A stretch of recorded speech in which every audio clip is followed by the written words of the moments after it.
hisobda haftasiga 8 ming, 12 ming dollar gross qilishadi.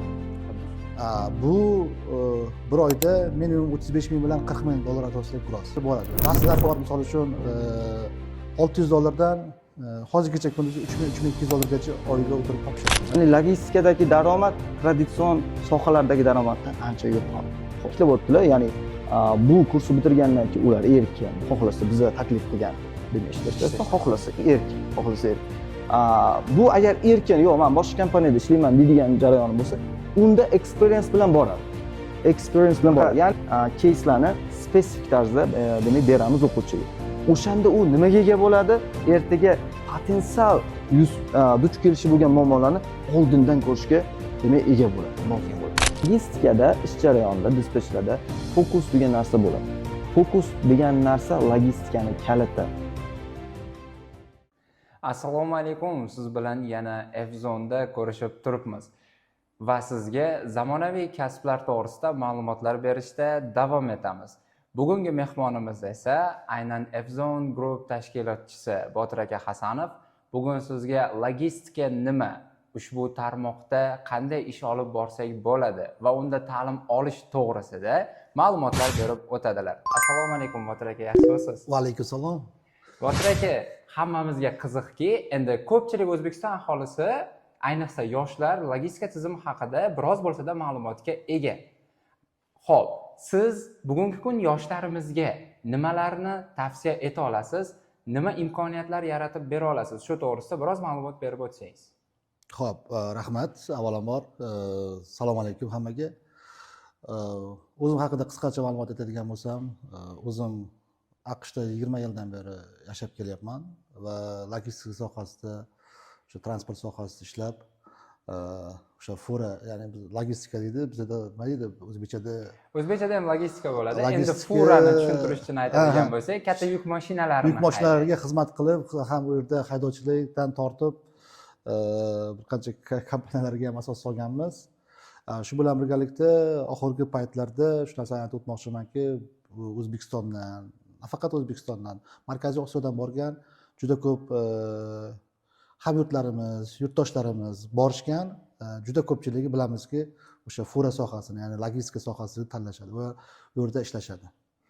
Xo'p, 1 yil, 2 yil prava olgandan keyin ular 1 yil prava olgandan keyin shofyor bo'lib ishlashadi, keyin owner operator, ya'ni xususiy o'ziga o'zi xizmat qilishadi, servislarini ochib, o'zlari bilan yuk bilan olib kompaniyalarga, misol uchun yuk topib deb kompaniyalarga misol uchun qilishadi. Ba'zilar kompaniyalar 10% dan, 12% dan har bitta yuk topganidan pul olishadi. Asosan biz nimaga? Endi men bu narsani ko'rib, kompaniyalarda ishlab ko'rganmiz, boshqa qilganmiz. Endi tasavvur qiling, misol uchun mayda misol uchun 10% dan olgan taqdirda ham bitta truck, ya'ni bitta fura 10% dan olgan taqdirda ham o'rtacha hisobda haftasiga 8 ming, 12 ming dollar gross qilishadi. Bu bir oyda minimum 35 ming bilan 40 ming dollar o'rtasida gross. Uni 10% qancha bo'ladi? 4 ming dollar. 4 ming dollar. Agar misol uchun 35 ming qilgan bo'lsa 3,5 ming dollar. Endi bu sohada misol uchun ishlaganlar biladi, o'sha soha ichida kelganligim uchun 1 yilda u 10 oy ishlagan taqdirda ham, 2 oy misol uchun har xil trak holatlari bo'ladi, o'zining shaxsiy holatlari bo'ladi. 10 oy chiqargan taqdirda ham 40 ming dollarni u kompaniyaga berib qo'yapti. Xuddi shunday. Prosent sifatida hisoblagan taqdirda ham. Biz shu narsani imkoniyatni saqlagan holda, boyagi prosentni unga bermagan holda, uni misol uchun bu yerda O'zbekistonda ukasi bordir, jiyani bordir, ingliz tilini yaxshi biladigan, misol uchun B2 darajasida biladiganlari bordir, boshqalari bordir. Shu insonlarga biz aytamizki, keling, mana shu sohani biz sizga o'rgatamiz. O'rgatishimiz tizimimiz nimadan? Amerikani misol uchun qonunchiligidan kelib chiqqan holda, o'sha xavfsizlik nuqtai nazarlari o'rgatadiganimiz. Keyin umumiy misol uchun Amerikani xaritasi va Amerikada yuk olish marketingi. Bizlar qanaqa olinadi, qanaqa qo'yiladi? Yuk oladiganda misol uchun u oladigan yukni misol uchun fake kompaniyami, ya'ni bu tushunadi, ko'p odamlar shundan ham tushib qolishadi. Xuddi shunday. Shu bilan birgalikda shofyorlarimiz bilan qanaqa muloqot qilishimiz kerak? Brokerlar bilan qanaqa jarayonlarni olib borish kerak? Ularda misol uchun arbitrlik holati qanaqa bo'ladi? Hammasini 3 oy davomida o'rgatamiz. o'rgatamiz. Bunda misol uchun nafaqat ularni tanishlari bo'lishi mumkin, boshqasi bo'lishi mumkin. Faqat Toshkentda ham misol uchun ko'rganmiz, juda ko'p dispetcher sohasida ishlaydiganlar updater bo'lishadi birinchi.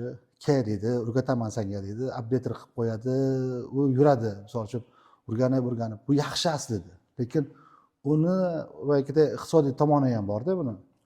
Ba'zilar bor 6 oy, 7 oylab updaterlik qiladi. Va keyin unga dispetcherlikni berishi mumkin. Unda ham misol uchun full shaklda bermaydi. Ya'ni biz hammasini o'zimiz dasturimiz bor, programmamiz bor. Hammasini ipidan ignasigacha u narsani qanaqa bo'lishi kerak, qanaqa qo'yilishi kerak. Hattoki misol uchun o'sha o'zimizdan borganlar ingliz tilini bilmaydi. Har bitta holat bo'yicha telefon orqali, boshqa orqali, internet orqali muloqot bo'lganda qanaqa gaplashish kerak. Ularning misol uchun situatsiyadan har xil force majeure holatlar bo'ladi. Avariya bo'lib qolishi mumkin, mashina buzilib qolishi mumkin. O'sha paytda qanaqa ishlarga tayyor bo'lish mumkin. Hammasini daskanlarni o'rgatib boramiz biz. O'rgatib borganimizdan keyin bu kelajakda ularni ish bilan ta'minlaymiz. Demak, siz yoshlarga taklif etayotgan imkoniyatingiz O'zbekistonni o'zidan turib Amerikada ishlashni, masofaviy ishlashni tavsiya etasiz. O'zbekistonning o'zidan turib o'sha aytgan 3 oy davomida, siz belgilagan o'sha 3 oy davomida ular nima ish qilish kerak, qanday holatda qanday xulosa chiqarish kerak, hammasini o'rganishadi. Bundan so'ng yana o'zingiz ularni ish bilan ta'minlaysiz. Ular O'zbekistonning o'zida, o'zlarining erkin grafiklarida turgan holatda Amerikada ishlab, Amerikada topish mumkin bo'lgan oyliklarni O'zbekistonning o'zida topa berishadi. Xuddi shunday. Bu juda ham ajoyib imkoniyat. Menimcha bilmagan ko'pchilik yoshlarimiz uchun bu juda ham qiziq. Xo'p, endigi savol. Biz mana shu sizni kursingizda o'qishi uchun o'quvchi qaysi talablarga javob berish kerak? Yoki ingliz tili bilish darajasi bo'lishi kerakmi, bo'lishi kerak emasmi? Yoki agar ingliz tili darajasi bo'lmagan insonlarni ham o'zingiz o'sha darajagacha olib chiqish uchun markazda imkoniyatlar ta'minlanganmi? Avvalambor buni ko'pchiligimiz misol uchun logistikani o'rganaman deganlar borda, oldiga maqsad qilib qo'yganlar bor. Birinchi navbatda mana til bilmayman dedi. Bizlar u narsani noldan boshladik, ya'ni o'sha kurslarimiz bor, joriy qildik. Bu birinchi masala. Uni o'rgatib, B2 darajasiga chiqarib olib, keyin logistikani o'rgatamiz. Bu imkoniyatlarni ham biz qildik. Ikkinchi toifada ham misol uchun B2 darajasida misol uchun sertifikat olib kelgan, sertifikat kerak bizga deganimiz yo'q. O'zimizning ekspertlarimiz bor, o'qituvchilarimiz bor.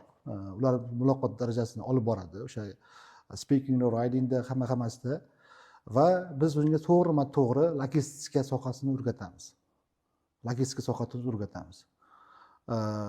Bu jarayonlarimiz bor. Yana misol uchun bu Qashqadaryoda, misol uchun Surxondaryoda ham yo'q. Surxondaryoda, Samarqandda ba'zi joylarida bor, ustoz shogird sifatida ishlab qiladi. Yo'q, bizdagi farqli tomoni to'g'ri bilim berish. Ustoz shogird qilib uni ko'rinmaydigan jarayonlar bo'lib qolishi mumkin, boshqa bo'lib qolishi mumkin. Bu yerda o'rgatganimizdan keyin o'zimizning xonalarimizda boshqalarida ya'ni jamoaviy, tim shaklda ishlab bir-biri bilan misol uchun har xil situatsiyalar bo'lardi. Misol uchun ba'zi shofyorlarimiz qishda qorda qolib ketishi mumkin, uni qanaqa vaziyat, uni holatini bu ko'radi. Bilasizmi? Dars jarayonimiz ham xuddi shunday. Ya'ni misol uchun kompaniyani da ishlaydiganlar misol uchun bo'lingandan keyin har xil holatda bo'lingandan keyin har xil holatlar bor. Logistika sohasida ham har xil holatlar bor. Force majeure holatlar qanaqa chiqib ketish, o'zini qanaqa tutish, driver misol shofyorlar bilan qanaqa muloqot qilish, hammasini biz o'rgatamiz bidan ignasigacha. Va o'zi tayyor bo'lgandan keyin 2 oy davomida biz asosiy misol uchun amaliy nazariy bilimlarni bergandan keyin oxirgi 1 oyda amaliyot xonasida kompaniyani u yoqda ish beruvchi o'zi bu bilan shug'ullanadi. To'g'ridan-to'g'ri shug'ullanadi. U o'zining takliflarini boshqasini berib boradi. Ошибка qilganda, boshqa qilganda kompaniyani o'zi misol uchun uni himoyalashga olishga harakat qiladi. Biz buni sohalarni joriy qilyapmiz va o'rgatishga harakat qilyapmiz. Agar shu sohani misol uchun bu yerda bir mutaxassisimiz ham bor. O'sha logistika sohasida, dispetcher sohasida o'zlari qanchalik tajribasi bor, boshqasi bor. Xullas, hamma tomonidan biz o'rgatishga tayyormiz, ishlashga ham tayyormiz. Xoh O'zbekistonning qaysi bo'lishidan, viloyatdan qat'iy nazar. agar misol uchun joy masalasi bo'ladigan bo'lsa, bizning lokatsiyamiz hozir Qashqadaryo Shahrisabz shahrida joriy qildik hozircha. Hamma imkoniyatlarni qildim deb o'ylayman. Kamchiliklar bo'lishi mumkin, boshqalar bo'lishi mumkin. Bu vaqt davomida sekin shakllantirib to'ldirib demak, boramiz. markazda tashkil etilgan imkoniyatlar, siz ingliz tilini bilmagan taqdiringizda avvalo sizni ingliz tilidan yetarli bilimgacha ham o'qitib, undan so'ng logistika ilmlarini 3 oy davomida berib boriladi. Bu degani siz logistikaga o'qishga kirishingiz uchun, logistika kurslarini davom ettirishingiz uchun qo'lingizda B2 sertifikati bo'lishi kerak, sertifikating qani degan savollar berilmaydi. Sizni bilimlaringiz yetarli bo'ladigan bo'lsa, ya'ni gapirish bo'yicha, eshitish bo'yicha va yozish bo'yicha bilimlaringiz yetarli darajada bo'ladigan bo'lsa, sertifikatning hojati yo'q. Siz logistika kurslarini davom ettirishingiz mumkin. Kurslar davomida faqatgina sizga nazariy bilimlar berilibgina qolmasdan, oxirgi 1 oyda, ya'ni 2 oy davomida nazariy bilimlar berilgan bo'lsa, 3-oyda esa siz bilan faqatgina amaliyot o'taladi. Har qanday holatdan qanday chiqib ketishingiz to'g'risida, ishni qanday olib borishingiz to'g'risida, aynan ish beruvchi bilan real vaqtda, bir vaqtni o'zida xuddi ishlagan kabi o'rgatilib boriladi va oxirida aytganlaridek ish bilan ta'minlash ham kafolatlanadi. Bu narsa to'g'risida. Albatta, yana bir imkoniyatimiz bor. Ba'zi misol uchun o'sha Toshkentda, misol uchun Samarqandda ochilgan logistika kompaniya o'rgatadigan kompaniyalar ham bor. Yo'q emas. Ular o'sha dispetcherni o'ziga bog'lab qo'yishadi. Bog'lab qo'yishadi. Bu qaysi tomonlama ularni o'zidan chiqqan ichki qonuniyatdan kelib chiqqan, manfaatdan kelib chiqqan holda men bunga e'tirozim yo'q. Bizdagilardan farqli tomoni, misol uchun bizda sohani o'rgandi. Ish berdi, misol uchun 2-3 ta ko'rsatdik, furani bizda berdik. U qanchalik imkoniyatdan potensial foydalana olsa, o'zidan kelib chiqqan holda potensial foydalanib 1 ta, 2 ta, 3 ta. Xohlasa ko'chadagi boshqa bir hozir e'lonlar ko'p, misol uchun boshqalar ular bilan ham ishlasin. Ya'ni emin erkin. Bizda o'qib ketgandan keyin palonchi sen bizga ishlaysan degan shart qo'ymaymiz bizda. Tushunarli. Logistika sohasida u emin erkin. Chunki bu yerda o'rgandi, o'qidi, haqqini to'ladi. U biz uchun bo'ldi. Natijamiz shundan iboratki, u ishlab keta olsa, o'zini ko'rsata olsa, u erkin qushda xullas. Bog'lab qo'yilgan tomonimiz yo'q. Tushunarli. Demak, ularni ishlashi uchun istalgan erkinliklar yaratib beriladi. Endi sen bizda ishlayapsan, bo'ldi, endi boshqa joyda ishlashing mumkin emas sana degan cheklovlar qo'yilmaydi. Yo'q. Istagan joydan turib, istagan insoni bilan ishlashi uchun barcha imkoniyatlar, sharoitlari qilib beriladi ularga. Biz hech narsani cheklamaymiz. Xuddi shunday. Xuddi shunday. Ana endi bizga eng qiziq bo'ladigan tomoni, kurs narxlari qanday bo'ladi? Va u yerga, ya'ni Amerika bilan ishlashni boshlagandan so'ng qancha daromad topish ehtimoli bor? Minimaldan boshlaymiz. Xo'p, bizning kursimiz 3 oy vaqt oladi. $1200 deb anaqa qilyapmiz, ichki bozorlardan. 3 oylik. 3 oylik 1200. Oyiga emas, har oyiga $400 dan tushadi. $1200 ga baholandi umumiy kursimiz. Umumiy kursdan keyin agar misol uchun biz agar ish bilan ta'minlay oladigan bo'lsak, birinchi navbatda sinov shartqasida bunga bitta fura, ya'ni yuk mashinasini biriktiriladi va u yerdan o'zini prosentini olishni boshlaydi. Ya'ni 3% dan olishni boshlaydi. Har bitta yuk bergan yukidan. Tushunarli. O'rtacha hisobda misol uchun bir haftada 8000 gross qiladigan bo'lsa, 3% 12. Ba'zi misol uchun o'zi imkoniyati misol uchun 9000 qilishi mumkin, 10000 qilishi mumkin. U driver, misol uchun, u shofyor, yuk mashinasi, undan misol uchun rozi bo'ladigan bo'lsa, u ikkinchisini unga qo'shadi. U uchinchisini unga qo'shadi. Xuddi shunday. U ko'paytirib boradi. Ba'zilar bor, misol uchun $600 dan hozirgacha kunduzi $3000-3200 gacha oyiga o'tirib topishadi. Ya'ni faqatgina notomoni Amerikaning vaqti bilan O'zbekiston vaqti soatidan farq qilganligi nuqtai nazaridan kechki smenada ishlashga to'g'ri keladi. Ha. Demak, o'qish vaqtlarimiz ham real vaqtda ishlashimiz uchun kunduzi emas, Amerikaning vaqtiga to'g'rilagan holda night shift deymiz, ya'ni kechki vaqtda ishlashimizga, ya'ni bizning vaqtimiz bilan tunda o'qishiga, tunda o'rganishiga to'g'ri keladi. Xuddi shunday. Tushunarli. Botir aka, suhbatimiz uchun sizga kattakon rahmat, bergan maslahatlaringiz uchun. Ana endi suhbatimizni aynan shu kurslarni olib boradigan instruktor bilan davom ettirsak. Marhamat. Sizga rahmat kattakon. Rahmat sizlarga ham, hammalarga rahmat. Sog' bo'lasizlar, salomat bo'lasizlar. Endi suhbatimizni aynan logistika ilmlarini aynan shu o'quvchi yoshlarimizga berib boradigan Doniyor aka bilan davom ettiramiz. Assalomu alaykum Doniyor aka. Assalomu alaykum. Yaxshimisiz? Yaxshi, Xudoga shukr. Xo'p, sizga beriladigan savollarimiz faqatgina biz plyus taraflarini emas, minus taraflarini ham ko'rishimiz kerak bu Albatta, sohani. Chunki hozir bu yerda biz katta pullar haqida, katta oylik haqida gapirdik, hamma ishlashni xohlaydi. Xuddi shunaqa. Lekin shu o'rinda savol tug'iladi. Kimlar ishlay oladi-yu, kimlar ishlay olmaydi bu sohada? Shu to'g'risida ma'lumot bersangiz. Xo'p, avvalambor assalomu alaykum. Xo'p, bu logistika sohasi, endi soha ham demaylik, bu sanoat, katta sanoat. Bo'lganda ham katta bir davlatni, endi bizning sohani katta bir davlatni katta sanoat industriyasi. Bizga ma'lumki, endi shunaqa maqol bor, katta pul bo'lgan joyda doim katta muammo, katta, xuddi shunaqa. Ya'ni birinchi navbatda nimalar kutibdi ularni? Nimalar kutib turibdi logistika sohasiga kirib keladigan boshlang'ich o'quvchini nimalar kutadi? Xo'p, birinchi navbatda boshqa sohalar, ya'ni men ustun jihatlar to'g'risida gapirmoqchiman.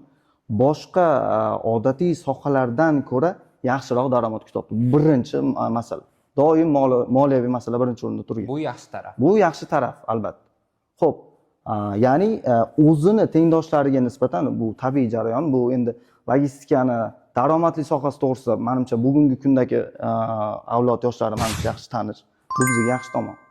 Xo'p, ya'ni bu sohada topilishi mumkin bo'lgan daromad miqdorini boshqa sohalarda, ya'ni bizga tanish bo'lgan an'anaviy sohalarda topish imkoniyati biroz qiyin. Ya'ni bu ko'proq vaqtni talab qiladi. Logistikada o'sha, demak, etapga yetgangacha bu qisqa vaqtni talab qiladi. Ya'ni logistikadagi daromad traditsion sohalardagi daromaddan ancha yuqori. Xo'p. Bu ana shu ancha yuqori topiladigan daromadni evaziga o'quvchilar, ya'ni o'rganuvchi learnerlari nimadan, demak, voz kechish kerak ayrim ma'noda. Nimaga yoki tayyor turish kerak. Xo'p, tayyor turadigan jihatlari ko'p. Ya'ni birinchi navbatda bizga ma'lum, boya ta'kidlab o'tdilar. Demak, Amerikani vaqti. Ya'ni Amerikada bizda odatiy ish, demak, siklidan tashqari bo'lgan kechki vaqtda amalga oshiriladi. Bunga har bitta logistika kiruvchi tayyor bo'lish kerak. Ham jismonan, ham ruhan. Xo'p, ikkinchi masala. Boya aytib o'tdik, demak, yuqori daromad. Xo'p, yuqori daromad nimani evaziga bo'ladi? Yuqori daromad logistikada ko'plab depression holatlardan, demak, erkin chiqib ketish, o'sha depression holatlarni o'ziga, demak, qabul qilishni tushunishdan iborat bo'lgan holatda o'tadi. Agar, demak, logistikada ishlovchi, demak, xodim shunaqa holatlarni o'ziga normal jarayon sifatida qabul qila olsa, u uni yutuq. Va shuni teskarisi, agar qabul qila olmasa, u uni, demak, bu sohada, demak, baliq sifatida suzib ketishda yordam bermaydi. Xuddi shu. Ya'ni qarshilik qiladi. Bu sohani to'xtatgani ma'qulroq. Shuni to'xtatgani ma'qul. Depression vaziyatlarni qabul qilib, silliq chiqib ketishni bilmasa, bu sohani to'xtatgani. Ya'ni muammoga yechimlar topish, ya'ni bu sohani ko'p qirraligi, ya'ni odam har xil momentga tayyor turish kerak. Har xil moment. Ya'ni bu logistika sohasi doimiy, misol uchun bankirlarga o'xshagan doimiy har kun hisobot yoki har kun nimadir qabul qilish, sanish undan iborat emas. Чтобы tayyor turishsinki, bu sohada har kun har xil narsa kuzatiladi. Va bizda endi tajribadan kelib chiqqan 5 yil, 10 yillab ham ishlagan, demak, xodimlarda yangi holatlar kuzatilgan. Ular ko'rmagan. Endi bu anglatadiki, logistika bu ko'p qirrali soha. Demak, shular. Hayotdagi har qanday muammoli holatlarni ko'rishga, ularga yechim topishga tayyor bo'la oladigan insongina bu sohada o'zini ko'rishi mumkin va bu sohada o'zini ish faoliyatini davom ettira oladi. Xuddi shunaqa. Lekin hayotda birozgina qiyinchilik tug'diradigan yoki shunday muammoli holatlar kelib qolsa-da, u shunchaki endi nima qilaman degan o'y fikr bilan qotib qoladigan bo'lsa, bunday insonlar bu sohani tanlamaganlari biz uchun anchagina ma'qulroq, o'zlarining ham hayotlari uchun anchagina ma'qul bo'ladi. Endi keling, ikkinchi tomonimiz ham bor-da, mayli men depressionniy sohalarda, boshqalarda o'zimni olib chiqib keta olaman. Lekin bu yerda aytganingizdek, kechasi ishlashim kerak. Ma'lum bir jamiyatdan birozgina uzilish holatlari bo'ladi menda.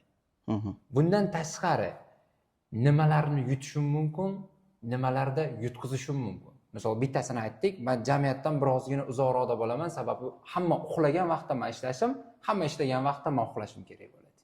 Yana qanaqa shunday jihatlarimiz bor, yutqizadigan yoki yutadigan? Xo'p, mayli, shu bo'yicha ozgina to'xtalib o'taylik. ya'ni hayotdan uzilish masalasida bu biroz nima desa bo'ladi, stereotip deymiz bu narsani. Ya'ni logistikada ishlash degani bu jamiyatdan uzilish degani emas. Men shaxsan ishlagan inson sifatida ancha yil faoliyat yuritgan inson sifatida aytaman, logistikada ishlash bu normal jamiyatdan uzilish degani emas. Ya'ni agar to'g'ri yo'lga qo'yilsa kun tartibi bemalol, ya'ni normal jamiyatda yashash mumkin. Men misol uchun ayta olmayman sizga, shuncha yil ishlab men jamiyatdan uzilib qoldim, nimadir unsociable bo'lib qoldim deb ayta olmayman. Chunki endi hamma narsa uni kundalik tartibini to'g'ri belgilashga bog'liq.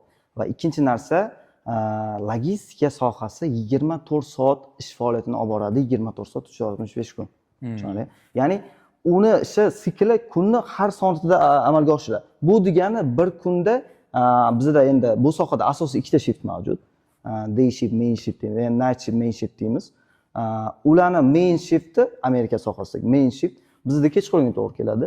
Night shift degan demak bo'limimiz bor. Ular demak bizani O'zbekiston vaqti bilan kunduzga to'g'ri keladi.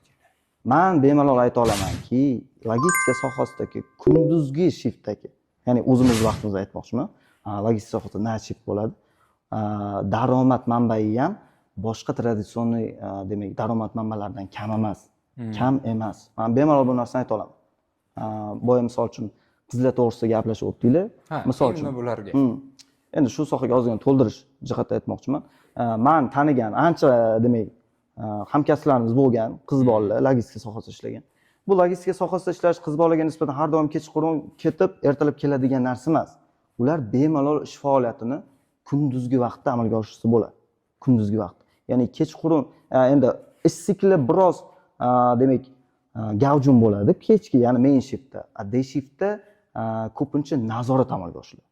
Day shiftda, ya'ni o'zimizda vaqtda kunduzgi vaqtda nazorat amalga oshiriladi. Demak, mana shunaqa demak sohasida ishlasa bo'ladi ular ham.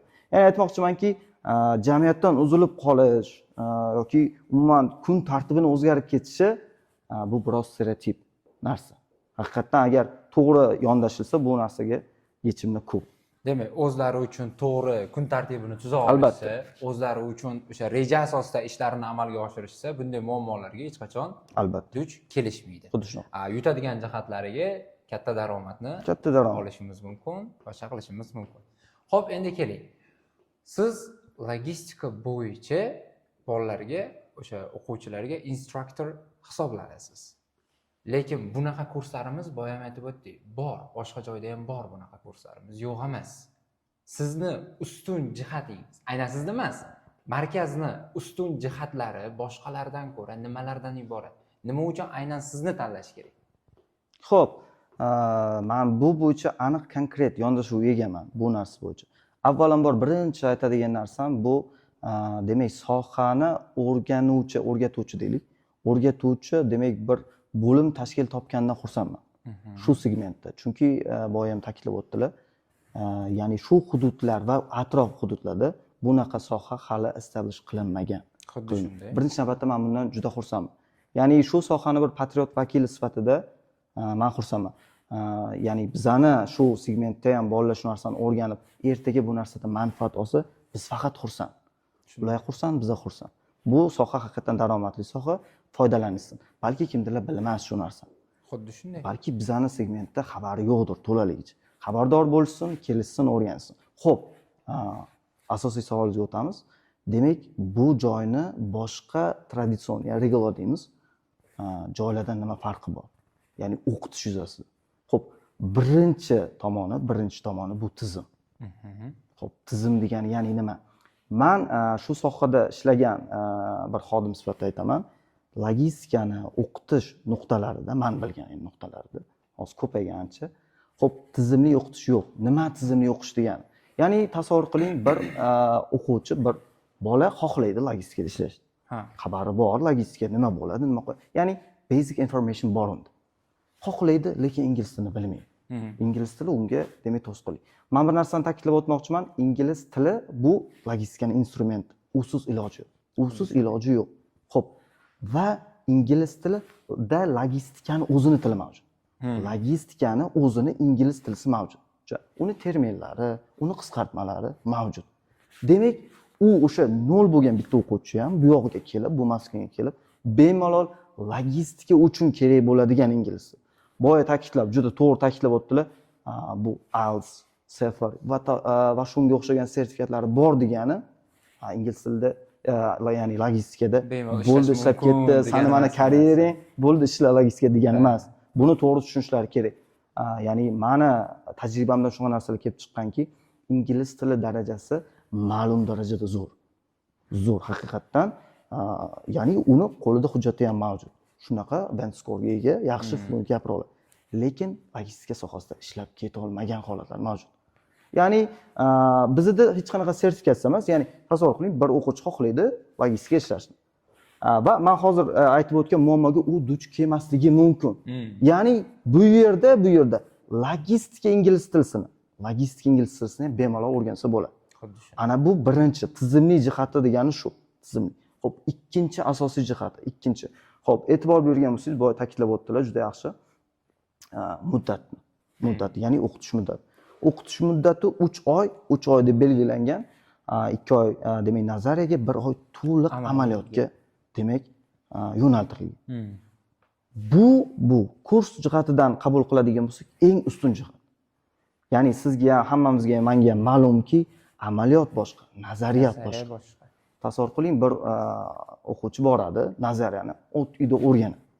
Bu nima, bu termin hammasini biladi. Lekin nima qilib ko'rmagan, kirishib ko'rmagan, uni boshidan o'tkazmagan, experience yo'q u bo'yicha. Shunday. U holatda nima bo'ladi? Ya'ni unda demak ish topish bo'yicha muammolar kuzatilish boshlaydi.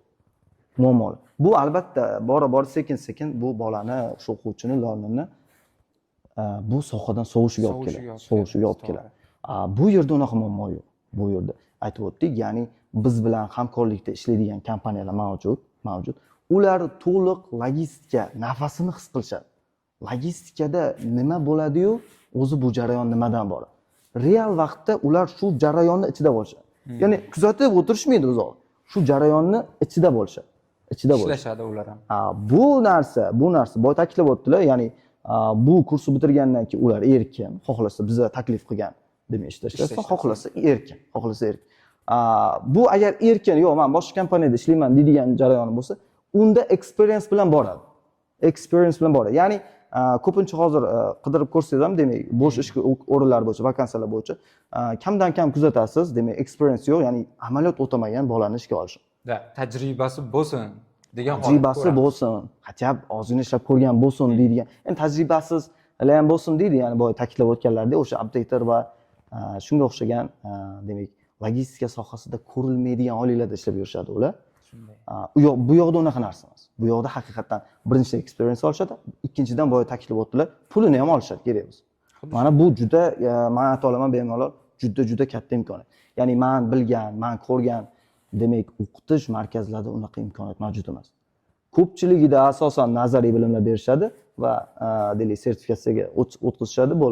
Bolaning qo'lida nazariy bilim, miyasida nazariy bilim va qo'lida sertifikati bo'ladi. Qog'oz. Boshqa hech narsasi yo'q. Bu o'zi uchun nima desa bo'ladi? O'zini ko'nglini to'ldirish uchun u sertifikatini ko'rsa bo'ladi, lekin u foydasiz. Lekin bu narsani ochiq aytish kerak baribir. Bu shunday. Logistika. Men yana bir narsa xursand bo'lganim, bu yerdagi tizim o'quvchini muvaffaqiyatiga qaratilgan. Pul topishga emas. Shu narsani qaratib o'taylik. Boya ham aytib o'tdilar. Demak, agar o'quvchida biz ko'ramiz, ishtiyoq bo'lmasa, bu sohaga nisbatan qiziqish bo'lmasa, yaxshisi bu sohadan uni to'xtatgan 1000 marta yaxshi. Boshida bizdan qaysidir ma'noda xafa bo'lishi mumkin, lekin keyinchalik u rahmat aytadi. Tushunadi. U keyinchalik shuni aytadi. Pulimni olib qolib turib, meni shuncha vaqt olib yurdi, boshqa qildidan ko'ra, demak, maqsad pulga qaratilmaganligini mana shu narsani o'zidan ham ko'rishimiz mumkin. O'qimayapsanmi? To'xtata qol. Bizga boya kerak aytib o'tdilar, to'g'ri bu narsa. Ayni dolzarb mavzu. Ya'ni to'g'ri bu qaysidir men hech kimni yomonlamoqchi, ya'ni qaysidir o'qima, hammasini hurmat qilamiz. Endi bu yerda bor narsa haqida gapiryapmiz. Bu yerda va men gapirganim har qanaqasiga to'g'ri deb hisoblayman. Bu meni qismim, demak, so'rovim bo'yicha. Keyingi ustun tomoni, bu ikkinchisi. Keyingi asosiy ustun tomoni bu ana shu 2 oy nazariyot ichida beriladigan demak ma'lumotlar. Ular ko'proq spesifik bo'ladi. Ko'proq. Ya'ni sayoz informatsiyalar emas. Yuk u yoqdan bu yoq boradi, bu yoqqa qo'yiladi emas. Ya'ni logistika nimasi? Bir nuqtadan olib ikkinchi nuqtaga yukni yetkazib berish emas. Shuni olib yetkazib bergungacha yo'lda bo'ladigan muammolar bo'lishi mumkin. olish kerak. Uni mas'uliyati, yukni qanaqa olish tartibi, qanaqa olmaslik tartibi. Ya'ni logistikani unaqa demak terminlar ko'p. Logistikani birinchi navbatda Amerika qonunlari bilan ishlash. Xuddi shu. Endi Amerika qonunlarini bilmagan logistikada ishlovchi bu kulgili. Kulgili. Bo'lishi Ya'ni mumkin bir sohada ishlaysan, lekin uni qonuniyatini bilmaysan. Bu juda yomon. Ya'ni logistikani Amerika qonunlari bilan birga ko'rilishi. Va ikkinchi holati bu keyslar. Biz demak dasturda tuzib chiqqanmiz. Demak, logistika sohasida, ayniqsa dispetcherlikda uchraydigan ma'lum keyslar mavjud. Unaqa keyslar ko'p. Bizning ustun jihatimiz boshqalarga qaraganda. Ya'ni force major holatlar deb aytib o'tildi boya. Shu force major holatlarni har bittasi uchun bitta keys sifatida qabul qilish uni, bitta keys va unga ma'lum muqobil, endi biz alternativ deymiz, o'shanga nisbatan yechimlarni taklif qilish. Ya'ni dispetcherga. Boya aytib o'tdik, bu sohada kiradigan demak bir xodim har qanaqangi vaziyatga tayyor bo'lishi kerak. Imkon qadar biz ko'rgan va potensial muammolarni yechimlari to'g'risida har bittasi bo'yicha alohida yondashuv bo'ladi, чтобы u ertaga shu narsaga yuzlansa, katta ehtimol bilan yuzlanadi. Ming experiencelik zo'r dispetcher bo'lgan taqdirda ham baribir duch keladi. muammo san bu zo'r dispetchersan, ertaga muammosiz yoshroqga boraman demaydi-yu. Olasan, yukingni grossni hisoblaysan degani emas bu. Degani emas. Shuni tushunib yetish kerak. Har bittasi uchun ertaga shunaqa pap etib shunaqa demak muammoga yuzlashib qolsa, qarab o'tirmaydi, Googledan search qilmaydi, bu holatda nima, yo tanish dispetcherga telefon qilib, shunaqa holatda nima qilarding, buni kontakt nomberi necha, bunga polisiya telefon qilish kerak. U yo'q, unaqa narsa bo'lmaydi, xudo xolasa. Ya'ni biz qo'ldan kelgancha shunaqa keyslarni spesifik tarzda demak beramiz o'quvchiga. O'shanda u nimaga ega bo'ladi? Ertaga potensial duch kelishi bo'lgan muammolarni oldindan ko'rishga demak ega bo'ladi, muvaffaq bo'ladi. Bu demak juda katta narsa. Haqiqatda juda katta narsa. Shunchaki puchog'i bilan, ya'ni mamnaqa bo'ladi, buncha oylik olasan, bunaqa ishlaysan degan gaplar bilan emas, aynan o'sha holatlarga, vaziyatlarga o'quvchini tushirgan holatda qanday chiqib ketishlari uchun variantlar bergan holatda ularni reallikka tayyorlab borish. Albatta, keyin boya Botir aka aytib o'tdilar, imtihon tartibi sifatida. Albatta, biz boya aytib o'tdik shunaqa keyslarda. Ya'ni bunaqa keyslarda o'quvchini o'zini ham demak o'zini tutishi ham biz uchun qiziq. Ya'ni biza oladigan imtihon shakllarida bu narsalar albatta joy oladi. Ya'ni faqat u narsani biz emas, tasavvur qiling, uni shunaqa vaziyatga tushirishga biz majbur qilamiz. Tasavvur, shunaqa keys berildi, shunaqa vaziyat, u nima yo'l tutadi? Ya'ni uni miyasida nima aylanadi o'sha joyda? Shuni bilish bizga qiziq. Chunki o'sha narsani bilsak, uni fikrlash, demak, bu sohada yuritayotgan fikrlar bizga ma'lum bo'ladi. Demak, bu joy ham bitta katta yutug'i. Ya'ni biz faqat nazariya amaliyot bo'ldi, ketadi emas. O'sha sohada o'zi kirib ko'rsin, shunaqa holat bo'layotgan. O'zi ko'rsin. Ana shunda u nimadir foyda oladi. Nimadir foydaga erishadi. Manfaat degan narsa baribir o'quvchiga birinchi o'rin. Albatta. Keling endi mana hozir bu sohaga endi kirib kelayotgan yoki mana bu sohaga biz orqali tushunchaga ega bo'layotgan yoki anchadan beri tushunib yurgan bo'lsa ham, boya aytganingizdek, qiziqadi, boshqa qiladi, lekin balki imkoniyat bo'lmagan, balkim kerakli joyini topa olmagan o'quvchilar bor. Albatta. Ular boshlamoqchi, lekin siz aytdingiz-ku, har xil vaziyatlar bo'lishi mumkin. Bu vaqtda siz o'sha problemani, ya'ni muammoni yecha olishingiz kerak. Bitta o'zingizda bo'lgan holat bilan misol qilib keltirib bering. Misol uchun qanaqa vaziyat bo'ldi va unga qanday yechim topdingiz va bunga sizga nima yordam berdi? O'zingiz tajribangizdan ulashgan holda. Ular ham nimaligini tushunsin bu narsani. Xo'p, yaxshi. Bunaqa endi hammaga ma'lum, ayniqsa dispetcherlarga, bunaqa sohada, ya'ni dispetch sohasida unaqa demak vaziyatlar, siz hozir keltirib o'tgan vaziyatlar deyarli har kun uchraydi. Bu narsalar normal. Xo'p, endi doimiy hammada uchraydigan ya'ni navbatchi muammolar deymiz u narsani. Unaqa muammo emas, deylik, kamdan kam bo'lgan, shunaqa holatlar mavjud bo'lgan. Misol uchun bizda demak yuklarning transportirovkasi davomida har xil talablar mavjud. Broker tomonidan har xil talablar qo'yiladi. deylik aytadiki treylerda ichki muhiti toza bo'lsin, supurilgan bo'lsin misol uchun yoki unda hid bo'lmasin deydi. Ya'ni shunaqa tovarlar mavjud, produktlar mavjud. Ya'ni uni dispetcherni olayotgan yukida aniq commodity bilan tanish bo'lish kerak. Nima yuk olyapti? Misol uchun endi keltirib o'tish kerak, ba'zida o'zbek driverlarimiz bu sohada juda ko'p, men o'zim shaxsan ko'p bilan ishlaganman. Misol uchun halol narsalarni olishadi har doim. Halol narsalarni olishadi. Deylik, bizga to'g'ri kelmaydigan narsalarni olishmaydi. Misol uchun alkogol, bunaqa narsalarni olishmaydi. Xuddi shu vaziyatda bitta holat bo'lgan. Endi meni coworkerim bilan bo'lgan, bu narsani biz hal qilganmiz, cancel qilish orqali. Xo'p, nima bo'lgan? Ya'ni commodityda bottle bo'lgan can bilan. Ya'ni shisha va alyuminiy idishlar bo'lgan. Alyuminiy idishlar. Va bizda o'sha paytda musulmon driver, endi aytamiz, musulmon driver bo'lgan o'sha paytda va bizni, ya'ni meni sherigim uni nima desa bo'ladi, detailli tahlil qilmagan u nima yukligini. O'sha bottle bilan can u bo'sh bo'lgan, bo'sh narsa, ichida hech narsa yo'q, lekin uni driveri olmagan. Sabab o'sha bottle bilan can, ya'ni bu aytib o'tasiz, alyuminiy idish aynan o'sha alkogol uchun bo'lgan. Alkogol uchun bo'lgan. O'shanda demak bosh tortgan driver olish. Shunda biz endi mana shu joyda kerak bo'ladi logistikada muloqot madaniyati, etikasi. O'sha joyda biz hal qilingan, ya'ni brokerga aloqaga chiqish orqali, ya'ni bu narsani ham brokerga agar on time aloqaga chiqilsa, vaqtida aloqaga chiqilsa, bu narsani imkoni bor to'g'irlash. Lekin keyinchalik bo'lsa, broker bizning ustimizdan nimadir shikoyat qilishga haqli bemalol. Chunki uni biz planini buzgan bo'ladi. Demak, o'sha vaziyatda biz yondashilgan, driver bilan gaplashilgan va absolyutni olmasligini bilgan holatda, endi bizdan bu narsa bizga ma'qul emas, misol uchun. Keyin brokerga bilan kelishgan holda, ana shu joyi muhim. Ana shu joyi muhim. Ya'ni broker bilan kelishuv, uni tilini topish masalasi. Kelishilgan holatda yukni endi rus tilida aytamiz отказ, bizda cancel qilganmiz, ya'ni zararlarsiz. Ana shu joyi muhim.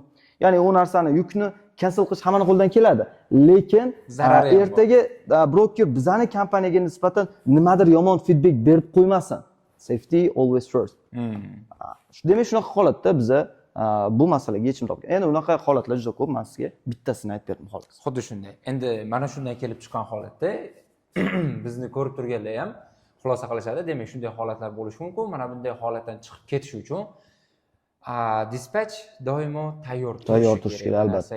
Muammoni ikki tarafga ham zararni keltirmagan holatda yechib bera olishi kerak bo'ladi. Albatta. Driverni ham, kompaniyani ham doim manfaatlarini o'ylagan holatda o'ylashimiz kerak bo'ladi. Xo'p, endi biz hozir broker va dispatch, ya'ni dispetcherlarni aloqalarini, ularning o'rtasida yuzaga kelishi mumkin bo'lgan muammoli holatlarni hammasini ko'rdik. Lekin dispatch asosan kim bilan ishlaydi? Driver, ya'ni haydovchi bilan ishlaydi. Albatta. Endi haydovchini qanchalik pul topishi, qanchalik aniq qilishi ham baribir dispatchga bog'liq bo'lgan tushuncha. Albatta. Endi dispatch va haydovchi o'rtasidagi munosabatlari, qanaqa holatlar bo'lishi mumkin? Bunga qanday yondashish kerak? Bu to'g'risida ham ma'lumot berib o'tsangiz. Xo'p, albatta, bu juda o'rinli savol. Driver va dispatcher va broker demak munosabatlari. Albatta, bu dolzarb masala. Xo'p, albatta bu logistika sohasi o'zi driverni asosida qurilgan soha. Xuddi shunday. Ya'ni logistika sohasida dispatching bo'lsin, xoh accounting bo'lsin, xoh update bo'lsin, istalgan demak soha vakillari shu driverni yaxshi demak daromad topishi uchun xizmat qilish kerak. Driver va kompaniya manfaatlariga xizmat qilish kerak albatta. Xo'p, driver bilan aloqalardagi muammolar va ularni demak eng ma'qul yondashuvlar qanaqa bo'ladi? Ya'ni bu masalada menda shaxsiy yondashuv mavjud. Men o'zim demak to'g'ri deb biladigan yondashuv mavjud. Balki ba'zilar uchun bu noto'g'ri yondashuv bo'lishi mumkin, lekin men u narsani to'g'ri deb bilaman. Bu shaxsiy o'zingizning albatta. Bu nima? Ya'ni driver va dispatcher o'rtasida ochiq muloqot.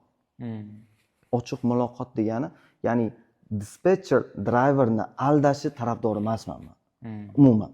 Ya'ni holat qanaqaligini dispatcherga ma'lum bo'lgan holat qanaqa narsa ma'lum bo'lsa, driverga ma'lum bo'lsin. driverga ma'lum bo'lsin. Bu narsa ya'ni bu bir kunlik, 2 kunlik soha emas, bir hafta ishlab keyin chiqadigan soha emas. Ya'ni bu munosabatlar uzoq, long period deymiz, uzoq muddatli munosabatlar. Endi bizga ma'lumki, uzoq muddatli munosabatlarni mustahkam ushlash uchun oshkoralik bo'lish kerak. Albatta. Oshkoralik bo'lishi kerak. Ya'ni ikkalasi bir-birini tushunishi uchun, kontakt demak, jips bo'lishi uchun bu narsa kerak.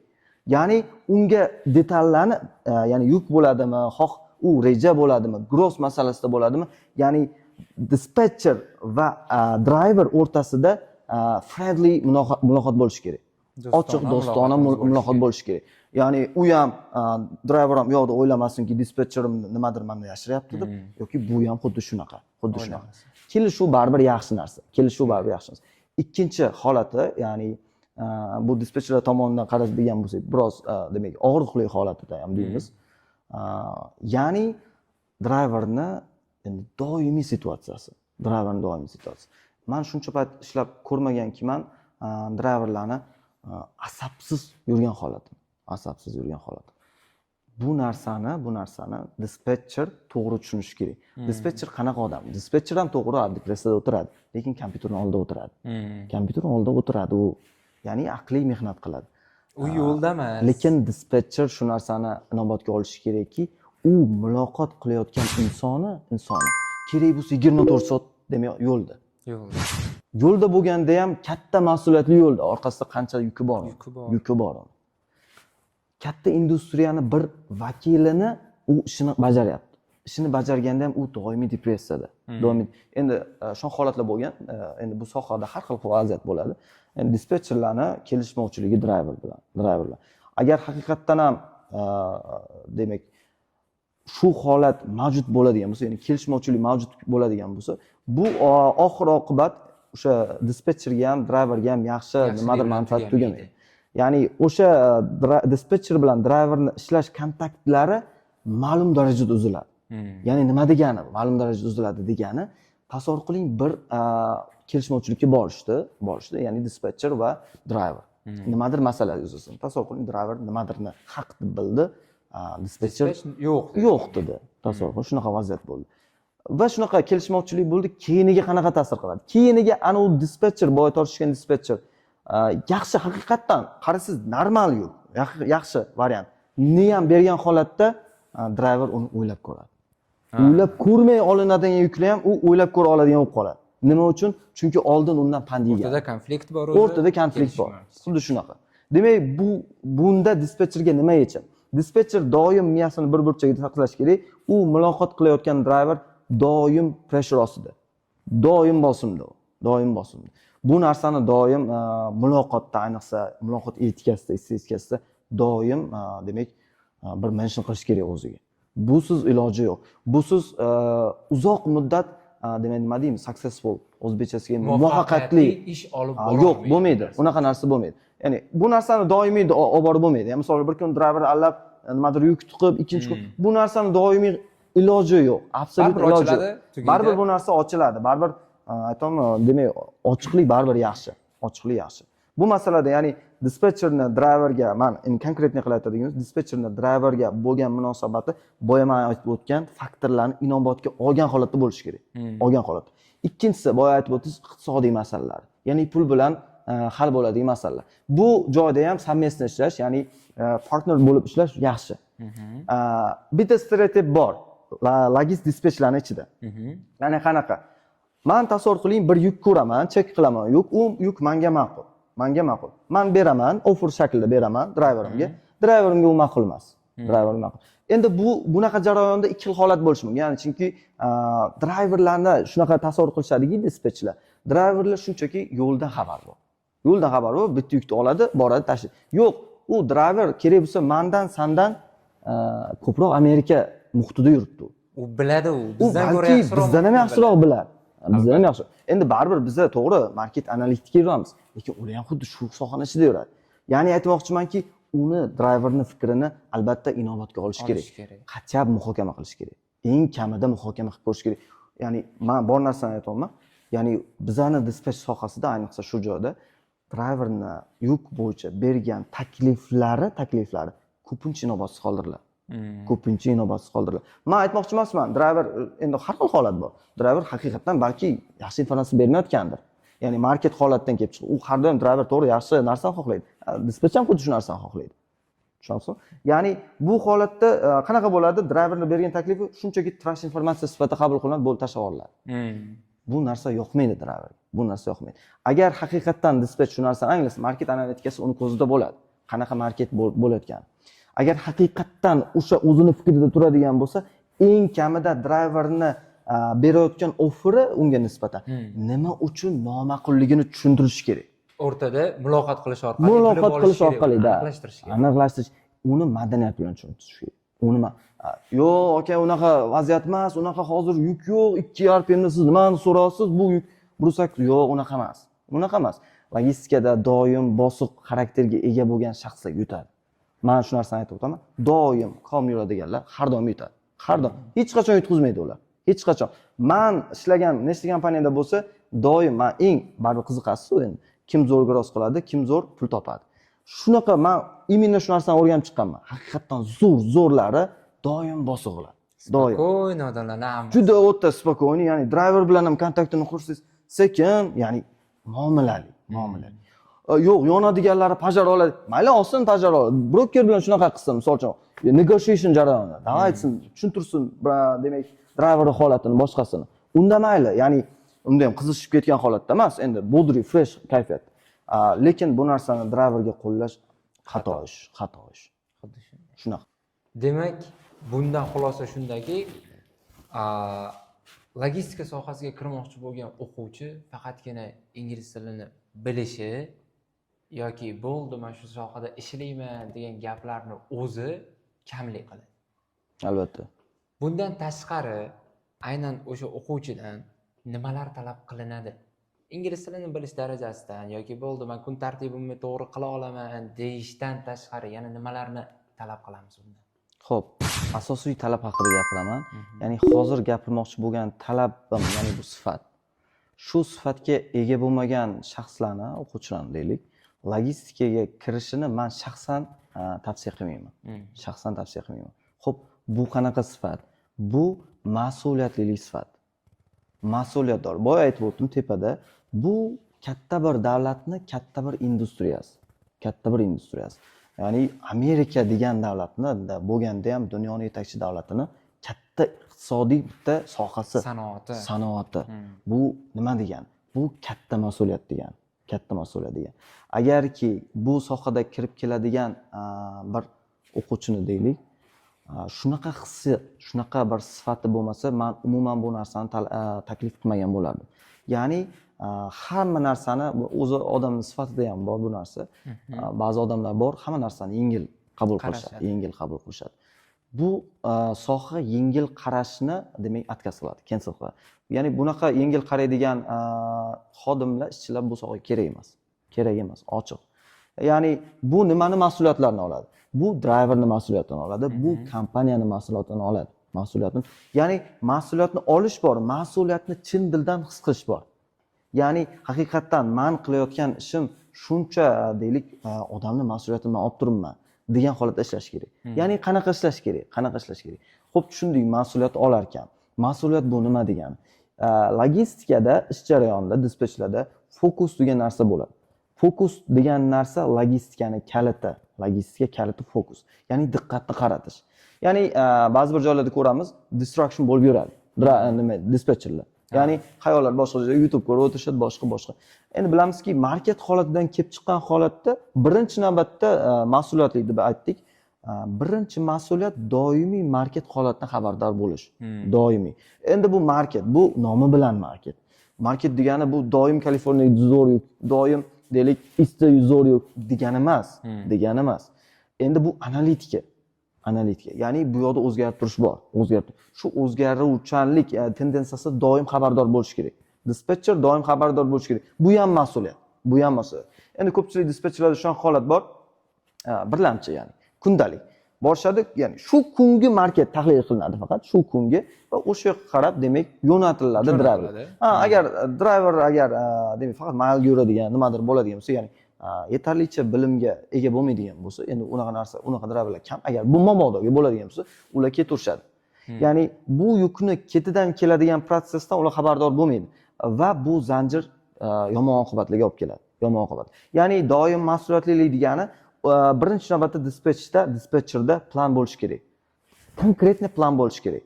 Ya'ni haftalik demak market situatsiyadan kelib chiqib, men dushanbadan trak shu joyda boshlanadi, qayerda tortaman, qayerga ketaman. Ya'ni endi bu plan doimo xuddi shunaqa plan bo'yicha ketmaydi, chunki haqiqatda boya aytib o'tdik, bu market. Bu market. Lekin maksimum darajada harakat qilinadi planni aniq olishga. Aniqlik logistikani kaliti. Aniqlik logistikani kaliti. Bu narsaga qattiq e'tibor berish kerak. Misol uchun deylik, boya aytdik, responsibility, ya'ni mas'uliyatlik. Ikkinchidan disiplina. Bu sohada katta rol o'ynaydi. Ya'ni bu sohani deylik, bu sohani aytdik, predmeti yuk, driverga beriladigan yuk. Xo'p, ana shu yuklar qanaqadir holatlarda zo'r yuklar chiqadigan holatlari mavjud va u yuk hech qachon dispetcherni kutmaydi. Driver bir zoomga, oniy zoomga chalg'iydi va u yukdan deylik mahrum bo'ladi. Dispetcherni bir kunlik demak ish faoliyatida cover qilish kerak bo'lgan ma'lum miqdorda traklar bo'ladi. Ma'lum miqdorda. Bir xillari o'sha Amerikani vaqti bilan kechki paytgacha qolib ketishadi. Endi kechki payt qoldimi, bu trak qoldi degani bu. Trak qoldi. Endi ba'zi holatlarda bo'lishi, USPS bo'lishi mumkin, nimadir bo'lishi mumkin, chiqib ketishi mumkin holatda. Lekin aksariyat holatlarda u trak qoldi degani, cover bo'lmadi degani. Ya'ni bunaqa holatda nima qilish kerak? Iloji boricha yuk cover qilinmagangacha, ya'ni trak cover qilinmagancha fokusni bitta joyga qaratish. Fokus platforma qaratdim, bo'ldi, platformaga bo'lsin. Boshqa distraction bo'lmasin unga. Iloji boricha. Ya'ni distractionlarni maksimum darajada kamaytirish kerak. Bu jarayon. Doimiy tahlilda o'tirish kerak. Qachon mayli o'tirsin, misol uchun, bu degani nechadir soatli ish faoliyati bo'lsa, faqat shunaqa o'tirsin degani emas. Tez cover qilsin, hamma xursand. Hamma driverlarni band qilib qo'ysin, keyin bo'ldi. Keyin ertangilik planni qilsin. U ham deylik dispetcherga ma'qul, ham kompaniyaga ma'qul, ham driverga, hammasiga ma'qul. Hamma xursand. Misol uchun is tomonni aytamiz, is tomon. Ertalab bu narsaga yana mas'uliyat degani, katta bu narsaga degani, misol uchun bir xil odamlarda sifat bor, doim kechikib yurishadi. Shunaqa sifatdagi insonlar mavjud, bu hammamiz oramizda mavjud bu narsa. Logistika kechikishni yoqtirmaydi. Logistikada kechikish pul bilan to'lanadi. Har doim shunaqa bo'ladi, har doim. Deylik, is tomonda doim traklar ertalab yopiladi. Ertalab tasavvur qiling, ular o'sha ma'lum muddatda kechikdi. Uni albatta charjini ham oladi, ya'ni kompaniya tomonidan. Va bir kunlik, demak, o'sha tomonda mabodo is tomonda yuk driver qolib ketgan bo'lsa, har tomonlama stressga olib keladi barisi. Yopilmay qoladi katta ehtimol bilan u. Ya'ni ertalab yuk olinmasa, katta ehtimol bilan u joyda qoldi trak degani. Ya'ni nimadir yo'l topib chiqarilmasa, qiyin masala. U qoldi degan. Mana shu joyda mas'uliyat degan narsa katta rol o'ynaydi. Ya'ni driver, ya'ni dispetcher bilishi kerak. Bo'ldi, ishdan chiqib ketdimi, bo'ldi, bu narsa jarayon to'xtadimi, boshqa joyda emas. Bilish kerak. Ertaga mana shu joyda driverim ready bo'ladi. Ertaga. Yoki hozir cover bo'lgan driver ham misol uchun maylini hisobga olinadi, shuncha mayl yuradi, taxminan bir kun yuradi misol uchun. Shuncha paytdan keyin mana shu joyda ready bo'ladi. O'sha yerda market condition qanaqa? Ya'ni aytmoqchimanki, mas'uliyatli degani shu, mas'uliyatli. Ya'ni covermi bo'ldi, xursand emas. Ya'ni ertasicha. Bugun ishdan ketib, bo'ldi, ertaga ishlamaysanmi nima? Yo'q, u narsa yo'q. Ya'ni logistikada ana shu joyini demak hisobga olgan demak ishchi xodim doim yutadi. Boya tepada aytib o'tgan demak sifatlarimiz va mana shu mas'uliyatlilik sifati doim buni kalit, demak muvaffaqiyatning kaliti bo'lib hisoblanadi. Xuddi shunday. Bekorga aytishmaydi-yu, mana qishni g'amini yozda yeb qo'yishda xuddi shunday. Ertani, indinni, butun haftalikni g'amini xuddi shunaqa. Boshidan plan asosida amalga oshirishsa, ular ham hech qachon xafa emas, kompaniya ham bundan xursand, haydovchilar ham barchasi xursand. Xullas, hammalari o'ylagan maqsadlariga boshqalarga bemalol yetishadi. Albatta. Mas'uliyat bu eng birinchi. Endi hamma ishda ham bu to'g'ri, mas'uliyat birinchi o'rinda turadi. Ayniqsa logistikada bu narsasiz imkoni yo'q, albatta. Ajoyib suhbatimiz uchun sizga ham kattakon rahmat. Menimcha hamma o'zi uchun qiziq bo'lgan savollarning barchasiga javob topdilar deb o'ylaymiz. Agar yana kimlardir savollar tug'iladigan bo'lsa, sizni qiziqtiradigan boshqa bir savollar ham bo'ladigan bo'lsa, bemalol hammasini yo'llashingiz mumkin. U savollarga ham yana ham javob berib o'tib ketamiz. Albatta, biz ochiqmiz savollarga. Albatta. Rahmat kattakon.